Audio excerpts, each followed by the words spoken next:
नमस्कार, आप देख रहे हैं संडे स्पेशल। आपके साथ मैं हूं दीप्ति शाही सिंह। मोदी सरकार के 11 साल पूरे हो गए हैं। बीते 11 सालों की अगर बात करें तो देश में तेजी के साथ विकास हुआ है। युवा, किसान, महिला और गरीब वर्ग को लेकर खूब काम हुआ है और आज ये चारों वर्ग देश में मजबूत हो गए हैं। आज के संडे स्पेशल में अगले आधे घंटे हम आपको बताएंगे कि किस तरह मोदी सरकार ने पिछले 11 सालों में देश की जो तस्वीर है, जो हालात है, उसमें एक बड़ा बदलाव लेकर आए हैं और साथ ही किस तरह से आने वाले समय में भारत को दुनिया की तीसरी अर्थव्यवस्था बनाने की ओर काम जारी है। ये रिपोर्ट देखिए। केंद्र में भाजपा एनडीए की सरकार को अब 11 साल हो रहे हैं। ये 11 साल गरीब कल्याण के नाम समर्पित रहे।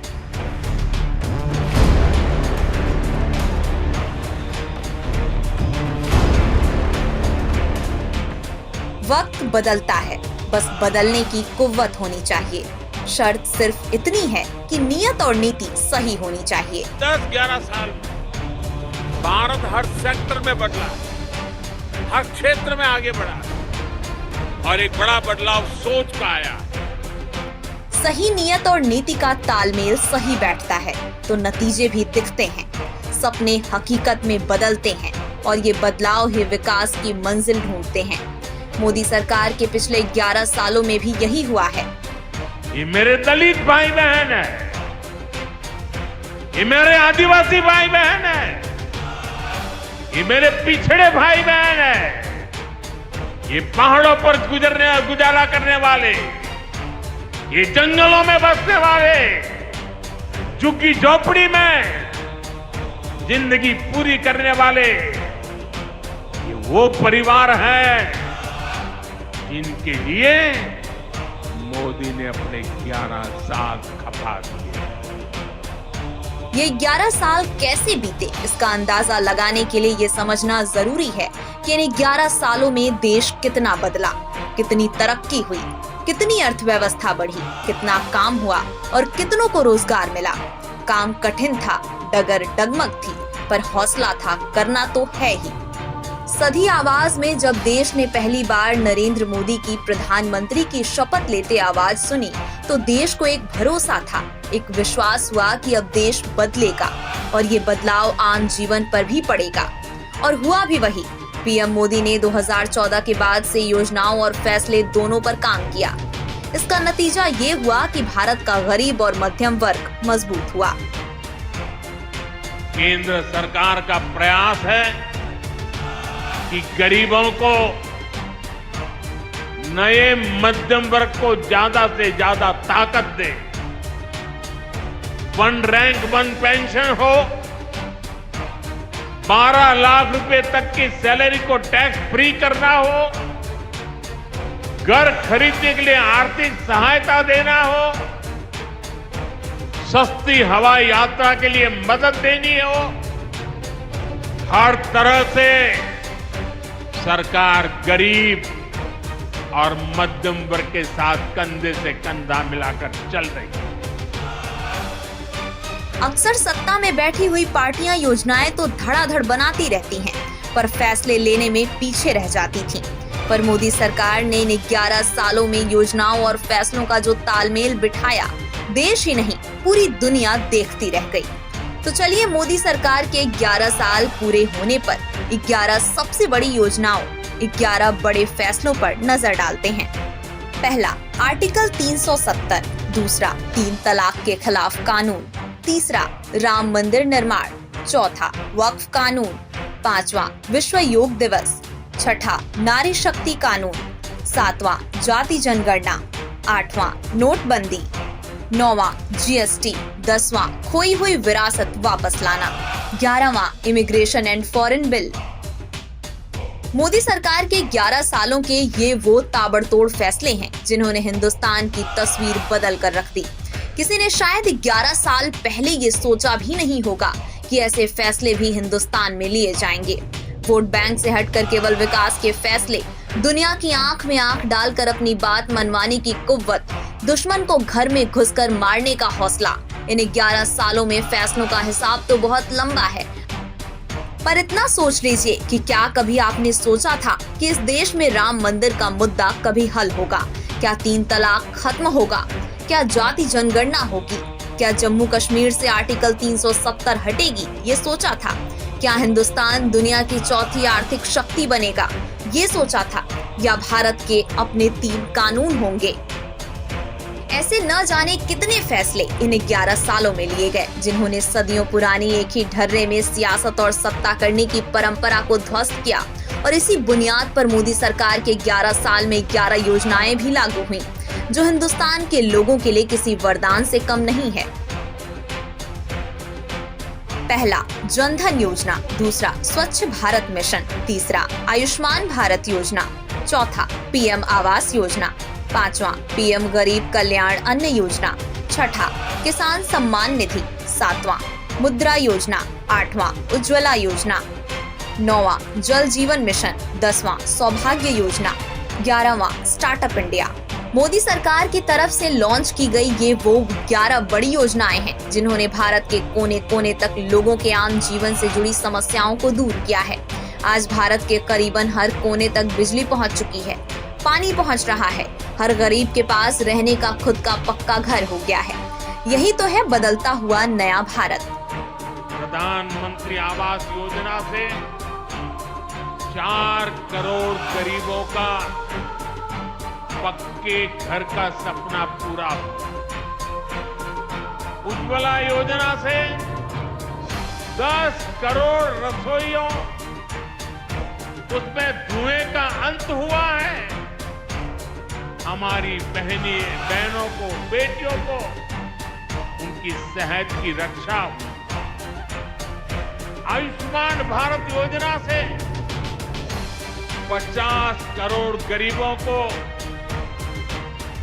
5 लाख रुपए तक का मुफ्त इलाज मिला है।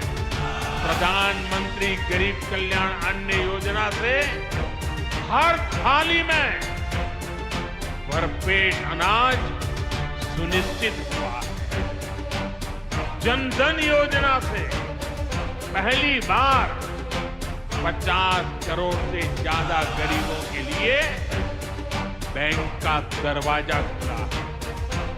सौभाग्य योजना से अंधेरे में जी रहे 2.5 करोड़ परिवारों में बिजली की रोशनी पहुंची।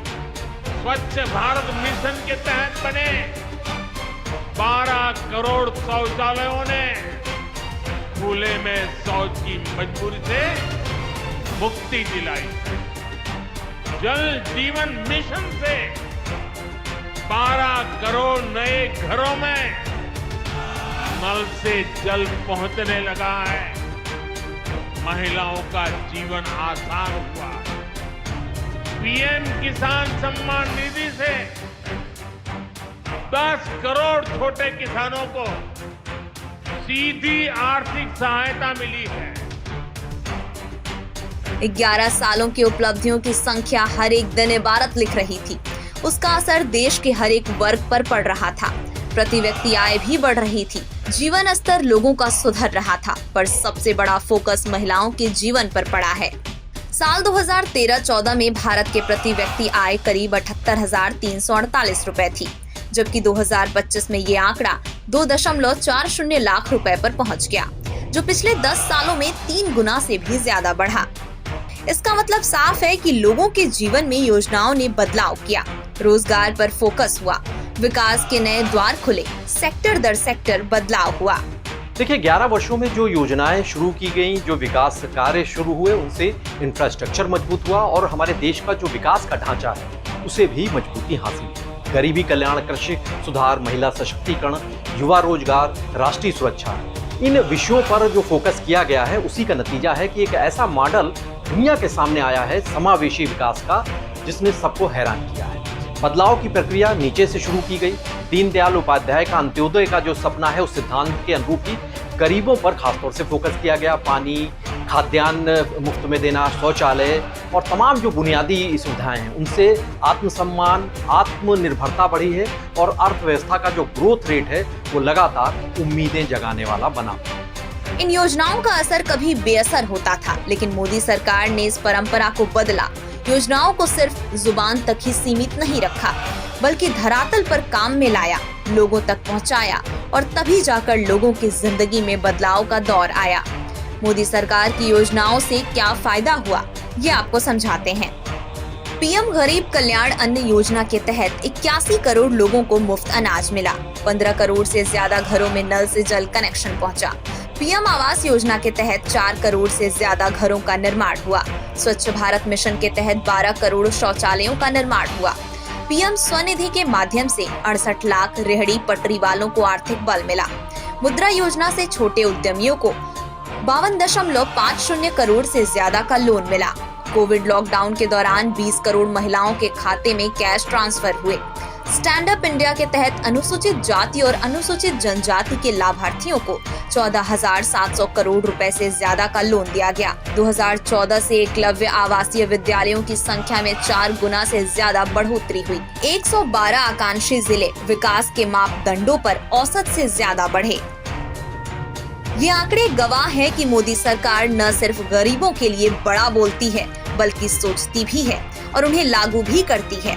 पिछले 11 सालों में न जाने कितने ऐसे करोड़ों परिवार हैं जिन्हें पहली बार सबसे जरूरी बुनियादी सुविधाएं मिल पाईं, और ये सिर्फ मोदी सरकार के विजन और भ्रष्टाचार मुक्त योजनाओं को लागू करने का नतीजा है। 55.22 करोड़ जनधन खाते खोले गए। 51 करोड़ से ज्यादा लोग पीएम सुरक्षा बीमा योजना में शामिल हुए। 23.64 करोड़ लोगों को जीवन ज्योति बीमा योजना का फायदा मिला। 77 करोड़ से ज्यादा लोगों के आयुष्मान भारत हेल्थ अकाउंट बने। 43.8 लाख करोड़ से ज्यादा रुपए सीधे लाभार्थियों के बैंक खाते में पहुंचे। 100% इच्छुक घरों का सौभाग्य योजना के तहत विद्युतीकरण हुआ।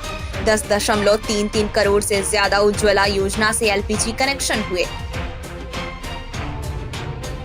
गरीबों की सेवा, वंचितों का सम्मान पीएम मोदी का मुख्य मूल मंत्र रहा है। और जब पिछले 11 साल के आप आंकड़े देखेंगे तो ये कथनी सही भी साबित हुई है।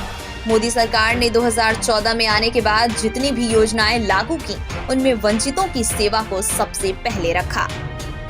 71% प्रधानमंत्री फसल बीमा योजना के अंतर्गत आने वाले किसान SC, ST, OBC वर्ग से, 80% छोटे और सीमांत किसान ज्यादातर SC, ST, OBC वर्ग से हैं, जो पीएम किसान के तहत आय प्राप्त कर रहे हैं। 44.19% घर पीएम आवास योजना के तहत SC, ST को मिले। 58% स्कॉलरशिप पाने वाले SC, ST, OBC वर्ग के छात्र। 51% मुद्रा योजना के लाभार्थी SC, ST, OBC वर्ग से। चुनावी मौसम में जो सियासत SC, ST और OBC के नाम पर राजनीति की रोटियां सेकते हैं, उन्हें ये आंकड़े जरूर देखना चाहिए और पीएम मोदी के इस बयान को सुनना भी चाहिए। साथियों, सरकार के ऐसे अनेक प्रयासों से पिछले 11 साल में 25 करोड़ से ज्यादा गरीबों ने गरीबी को, हमारे ही गरीब भाई बहनों ने गरीबी के खिलाफ जंग लड़ा और 25 करोड़ गरीब गरीबी को परास्त कर करके, विजयी होकर के गरीबी से बाहर निकले। अब वो नए मध्यम वर्ग का हिस्सा बने, जो लोग अपने आप को समाज व्यवस्था के एक्सपर्ट मानते हैं, बड़े खैरखा मानते हैं, जो लोग अगड़े पिछड़े की राजनीति में डूबे रहते हैं, जो लोग दलितों के नाम पर राजनीतिक रोटियां सेकते रहे हैं।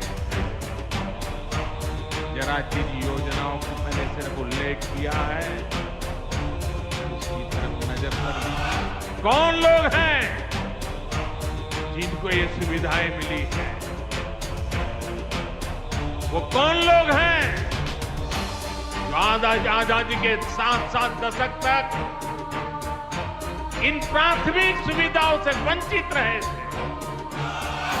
ये मेरे दलित भाई बहन हैं, ये मेरे आदिवासी भाई बहन है, ये मेरे पिछड़े भाई बहन है, ये पहाड़ों पर गुजारा करने वाले, ये जंगलों में बसने वाले, झुग्गी झोपड़ी में जिंदगी पूरी करने वाले वो परिवार है जिनके लिए मोदी ने अपने 11 साल खपा दिए। जातियों पर सियासत करना हिंदुस्तान में सियासतदारों का पुराना रिवाज रहा है, लेकिन पीएम मोदी ने पिछले 11 सालों में इस रिवाज को भी बदल कर रख दिया। पीएम मोदी ने विकास का रास्ता चुना और अपनी 4 जातियां तय की, जिनमें किसान, महिला, युवा और गरीब को रखा। गरीबों का कल्याण पीएम मोदी ने कैसे 11 सालों में किया, ये तो आपने अभी तक समझा। अब इन तीनों को भी समझाते हैं। सबसे पहले किसानों के लिए किए गए कामों को जानिए। साल 2013-14 की तुलना में साल 2025-26 में कृषि बजट में 5 गुना बढ़ोतरी हुई। कृषि अवसंरचना कोष को कृषि क्षेत्र के विकास के लिए वित्तीय सहायता देती है। उसका फंड 1 लाख करोड़ पहुंचा। प्रधानमंत्री किसान लाभार्थियों को 3.7 लाख करोड़ रुपए दिए गए। करीब 25 करोड़ मृदा स्वास्थ्य कार्ड दिए गए। साल 2025-26 केसीसी के तहत ऋण सीमा 3 लाख से बढ़ाकर 5 लाख की गई। पीएम फसल बीमा योजना के तहत 1.75 लाख से ज्यादा का निपटान किया गया। एमएसपी पर दलहन खरीद में 73.50% की वृद्धि हुई। पीएम धन धान्य कृषि योजना से 100 जिलों के 1.7 करोड़ किसानों को फायदा मिला। ENAM के माध्यम से अब 1473 मंडियां जुड़ी हुई हैं। एमएसपी पर तिलहन खरीद में 1500% की बढ़ोतरी। 2021-26 के लिए पीएम कृषि सिंचाई योजना के लिए 93,000 करोड़ से ज्यादा रुपए दिए गए। उच्च उपज वाले बीजों पर राष्ट्रीय मिशन के लिए 100 करोड़ की घोषणा की गई। किसानों के लिए पिछले 11 सालों में किए गए ये वो काम हैं जो हिंदुस्तान के इतिहास में बदलाव के तौर पर याद किए जाएंगे। ये बदलाव की कहानी कैसे लिखी गई, आप एक्सपर्ट से समझिए। पीएम किसान सम्मान निधि हो या फिर किसान फसल बीमा योजना, किसानों के हित के लिए इन सब की वजह से अहम कदम उठाए गए हैं। किसानों की आय में लगातार बढ़ोतरी हो रही है। अन्नदाताओं को न सिर्फ फसल का उचित कीमत उनके मिल पा रहा है, बल्कि उनकी आय में भी इजाफा हो रहा है। सीमांत किसानों को राहत मिली है। किसानों को खेत से लेकर वैश्विक पटल तक दस्तक देने में मदद मिली है। किसानों के सम्मान की बात हो, उन्हें सहायता की बात हो, एमएसपी में आश्वासन की बात हो, तो लगातार एग्रो सेक्टर की जो तस्वीर है वो बदल रही है और इसके साथ ही देश के किसानों की तकदीर में भी सुधार हो रहा है, वो निखर रही है, संवर रही है। किसानों के लिए मोदी सरकार ऐसी योजनाएं लेकर आई जिससे बाजार में प्रतियोगिता बढ़ी, कृषि उत्पादों के लिए बेहतर कीमत मिली, मेगा फूड पार्कों की संख्या बढ़ाई गई, कृषि में स्टार्टअप इकोसिस्टम को बढ़ावा दिया गया, जिससे ये सब संभव हो पाया। किसानों के अलावा मोदी सरकार ने नारी शक्ति को भी नया बल दिया। दरअसल भारत का विकास देश की महिलाओं के विकास से अटूट रूप से जुड़ा हुआ है। इसी को समझते हुए पीएम मोदी ने बीते 11 सालों में नारी शक्ति को भारत की विकास यात्रा में सबसे आगे रखा। भारत में पहली बार प्रति 1000 पुरुषों पर 1020 महिलाएं पहुंची। सवेतन मातृत्व अवकाश 12 हफ्ते से बढ़ाकर 26 हफ्ते किए गए। प्रधानमंत्री सुरक्षित मातृत्व अभियान के तहत 6 करोड़ से ज्यादा निःशुल्क प्रसव पूर्ण जांच की गई। प्रधानमंत्री मातृ वंदना योजना के तहत 3.98 करोड़ से ज्यादा गर्भवती महिलाओं और स्तनपान कराने वाली माताओं को 18,593 करोड़ से ज्यादा की राशि बांटी गई। जन औषधि केंद्रों में 1 रुपए के दर से 77 करोड़ से ज्यादा सैनिटरी पैड उपलब्ध कराए गए। 4.2 करोड़ सुकन्या समृद्धि खाते खोले गए। 10.33 करोड़ से ज्यादा धुआं मुक्त रसोई बनी। करीब 2.75 करोड़ पीएम आवास ग्रामीण लाभार्थियों में से 73% महिलाएं हैं।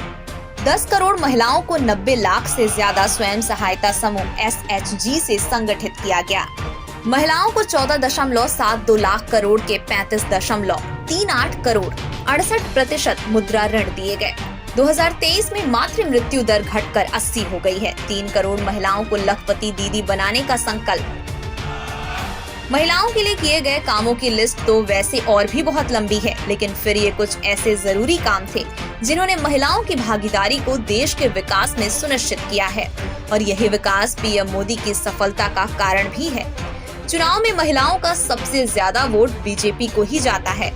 महिला शक्ति केंद्र, मातृ वंदन योजना, सुकन्या योजना, उज्ज्वला योजना, राष्ट्रीय महिला कोष योजना, ये तमाम योजनाएं ऐसी रही हैं जिन्होंने महिलाओं को अपने पैरों पर खड़ा करने में मदद की है, वित्तीय तौर से आत्मनिर्भर बनाया है उन्हें, महिलाओं के आत्मविश्वास को जगाया है, बढ़ाया है। वन स्टॉप योजना हो, 3 तलाक के मुद्दे पर सख्ती हो, इनका सामाजिक जीवन पर असर पड़ा है। महिलाओं पर होने वाले जो अत्याचार हैं, उनके खिलाफ तमाम प्रयास हो रहे हैं। इन प्रयासों को मोदी सरकार में मजबूती मिली है। पीएम मोदी के विजन से बेटियों के सपनों को पंख मिला है। आधी आबादी को उनकी सशक्तिकरण की दिशा में अभूतपूर्व प्रगति हुई है। गरीब, किसान और महिलाओं के बाद अब आते हैं भारत की सशक्त हो रही अमृत पीढ़ी यानी युवाओं पर। भारत में वर्तमान में दुनिया की सबसे युवा आबादी है, लेकिन कहीं ना कहीं इन युवाओं में पहले स्किल की कमी होती थी, जिस वजह से ये सही दिशा में सही काम नहीं कर पाते थे। पर मोदी सरकार ने इसको भी पिछले 11 सालों में बदला। 3 दशक के ज्यादा समय के बाद राष्ट्रीय शिक्षा नीति लागू की गई। 1.6 लाख से ज्यादा मान्यता प्राप्त स्टार्टअप 17.6 लाख से ज्यादा नौकरियां पैदा कर रहे हैं। टॉप्स कार्यक्रम के तहत टॉप्स कोर ग्रुप में 94 और टॉप्स डेवलपमेंट ग्रुप में 112 एथलीटों को मदद की गई। पीएम कौशल विकास योजना के तहत 1.6 करोड़ लोगों को प्रशिक्षित किया गया। 8 नए IIM स्थापित किए गए, जिससे 2023 तक इनकी कुल संख्या 21 हो गई। पीएम श्री योजना के तहत 14,500 स्कूल और बेहतर बनाए जाएंगे। 2017 से 2024 में DPIIT से मान्यता प्राप्त तकनीकी स्टार्टअप्स में 4.8 लाख से ज्यादा नौकरियां मिली। 23 एम्स के साथ भारत में एम्स की संख्या तिगुनी हुई। देश भर में 7 नए IIT खोले गए। 2025 के अंत तक कुल 23 IIT हो जाएंगे। 6500 सीटें और जोड़ी जाएंगी। 2045 मेडिकल कॉलेज, जिनमें 780 एलोपैथी, 323 डेंटल और 942 आयुष संस्थान शामिल हैं। 490 नए विश्वविद्यालय स्थापित किए गए। जो लोग रोजगार पर सवाल उठाते हैं, उन्हें ये आंकड़े आईना दिखाने वाले हैं। पीएम मोदी सिर्फ बोलते ही नहीं, करते भी हैं। गरीब को गरीब कहते भी हैं और मानते भी हैं, और यही उनकी सफल सियासत फलसफा भी रहा है। 140 करोड़ देशवासी, यही मेरा परिवार है। ये नौजवान, यही मेरा परिवार है। आज देश की करोड़ों बेटियां, माताएं, बहनें, यही मोदी का परिवार है। आज देश का हर गरीब मेरे परिवार है। पिछले 11 सालों में हिंदुस्तान ने सिर्फ अपने आप को सुधारा ही नहीं, बल्कि वो देश भी बना जिसने अपनी जरूरतों को खुद ही पूरा करने पर भरोसा जताया। भारत ने अपने आप को आत्मनिर्भर बनाने पर फोकस किया, जिसका सबसे बड़ा बदलाव रक्षा क्षेत्र में देखने को मिला, और इसकी ताकत ऑपरेशन सिंदूर में दिखी भी, जब दुश्मन महज 8 घंटों में घुटनों पर आ गया था। 2014 में देश का रक्षा उत्पादन 46,429 करोड़ रुपए था, लेकिन पीएम मोदी के मिशन आत्मनिर्भर भारत का नतीजा ये हुआ कि यही 2024 में यही रक्षा उत्पादन 1.27 लाख करोड़ से भी ज्यादा का हो गया। जिस रक्षा क्षेत्र का बजट 2013-14 में 2,53,000 करोड़ रुपए हुआ करता था, वो बजट 2024-25 में 6,21,000 करोड़ तक पहुंच गया। ऐसे न जाने कितने फैसले इन 11 सालों में लिए गए, जिन्होंने देश की तस्वीर और तकदीर दोनों बदल कर रख दी। भारत ने अपनी कूटनीति के दम पर दुनिया भर में लोहा भी मनवाया। पीएम मोदी ने पिछले 11 सालों में 151 अंतर्राष्ट्रीय यात्राएं की, जिनमें 72 देश शामिल हैं। पीएम मोदी के इन दौरे से विदेश नीति को नई धार मिली। वो विदेश नीति जो कभी सिर्फ कूटनीति हुआ करती थी, लेकिन मोदी सरकार में ये भारत की ताकत बन गई है। पिछले 11 वर्षों में पीएम मोदी ने सिर्फ देश के भीतर ही नहीं, बल्कि अंतर्राष्ट्रीय मंचों पर भी भारत की आवाज को बुलंद किया। उनका हर विदेशी दौरा सिर्फ दौरा नहीं, बल्कि रणनीति का हिस्सा रहा। आर्थिक डील से लेकर रक्षा सहयोग तक पीएम मोदी ने भारत को वैश्विक पटल पर नई पहचान दिलाई है, और इसी योजना की देन है कि ये 11 बड़े समझौते हुए। अमेरिका के साथ रक्षा सहयोग, न्यूक्लियर एग्रीमेंट, जी इंजन डील, फ्रांस के साथ राफेल विमान सौदा, रक्षा तकनीक ट्रांसफर, रूस के साथ S-400 मिसाइल सिस्टम, ऊर्जा सहयोग, जापान के साथ bullet train project, smart city initiative, Australia के साथ AIECTA trade deal, education mobility pact, UAE के साथ CEPA free trade agreement, Israel के साथ साइबर सिक्योरिटी, कृषि नवाचार, ईरान के साथ चाबहार पोर्ट, रणनीतिक एक्सेस, ब्रिटेन के साथ हेल्थ, एजुकेशन और डिफेंस साझेदारी, बांग्लादेश के साथ बिजली और जल बंटवारा समझौता, एशियन राष्ट्र के साथ एक्ट ईस्ट के तहत सामरिक साझेदारी की गई। साल 2014 में भारत का वैश्विक प्रभाव सीमित था, लेकिन पीएम मोदी की सक्रिय कूटनीति ने देश की स्थिति को बढ़ाया। 11 साल में भारत ने दोस्ती का दायरा भी बढ़ाया और दुश्मनों को रणनीति से घेरा भी। पीएम मोदी ने बीते 11 सालों में करीब 72 से ज्यादा देशों की यात्राएं की, लेकिन इनमें से एक एक यात्रा अपने आप में खास रही। 2023 में G20 शिखर सम्मेलन में भारत की मेजबानी ने वैश्विक आर्थिक फैसले लेने में भारत के बढ़ते नेतृत्व को प्रदर्शित किया। साथ ही इन 11 सालों में पीएम मोदी ने न सिर्फ घरेलू राजनीति को प्रभावित किया, बल्कि विदेशों में भी भारत की साख को नई ऊंचाई दी। आजादी के बाद के अनेक दशकों तक भारत में ऐसी सोच को बढ़ावा दिया गया जिसमें सिर्फ विदेशी को ही बेहतर माना गया। दुकान में भी कुछ खरीदने जाओ तो दुकानदार के पहले बोल यही होते थे, भाई साहब लीजिए ना, ये तो इम्पोर्टेड है। आज स्थिति बदल गई है। आज लोग सामने से पूछते हैं, भाई मेड इन इंडिया है या नहीं है। आत्मनिर्भर भारत और मेक इन इंडिया अभियान ने देश के मैन्युफैक्चरिंग सेक्टर को एक नई ऊर्जा दी। पहले दुनिया भारत को ग्लोबल मार्केट कहती थी, आज वही दुनिया भारत को एक बड़े मैन्युफैक्चरिंग हब के रूप में देख रही है। 11 सालों में भारत की छवि एक मजबूत, विश्वसनीय और नेतृत्वकर्ता राष्ट्र के रूप में उभरी है। पीएम मोदी के विदेश दौरों ने जहां कूटनीति को गति दी, वहीं अर्थव्यवस्था को मजबूती भी दी। उन्होंने अपने विदेश दौरे में कई बड़ी रणनीतिक व व्यापारिक डील्स पर हस्ताक्षर किए। हर दौरा सिर्फ औपचारिकता नहीं था, उसके पीछे था भारत को ग्लोबल स्टेज पर मजबूत करने का उद्देश्य, जिसके नतीजे भी अब दिख रहे हैं। तो बीते 11 सालों में देश के अंदर जो काम हुआ है, उससे देश में ही नहीं बल्कि दुनिया के सामने भारत एक मजबूत राष्ट्र के तौर पर खड़ा है। पीएम मोदी का एक सपना है, संकल्प है 2047 तक भारत को विकसित भारत बनाने का। और जिस तरीके से देश में काम हो रहा है, ये कहना गलत नहीं होगा कि 2047 में भारत विकसित भारत बनेगा और पीएम मोदी का जो संकल्प है वो पूरा होगा। आज के संडे स्पेशल में मेरे साथ फिलहाल के लिए इतना ही। देश और दुनिया की खबरों के लिए आप देखते रहिए दूरदर्शन उत्तर प्रदेश।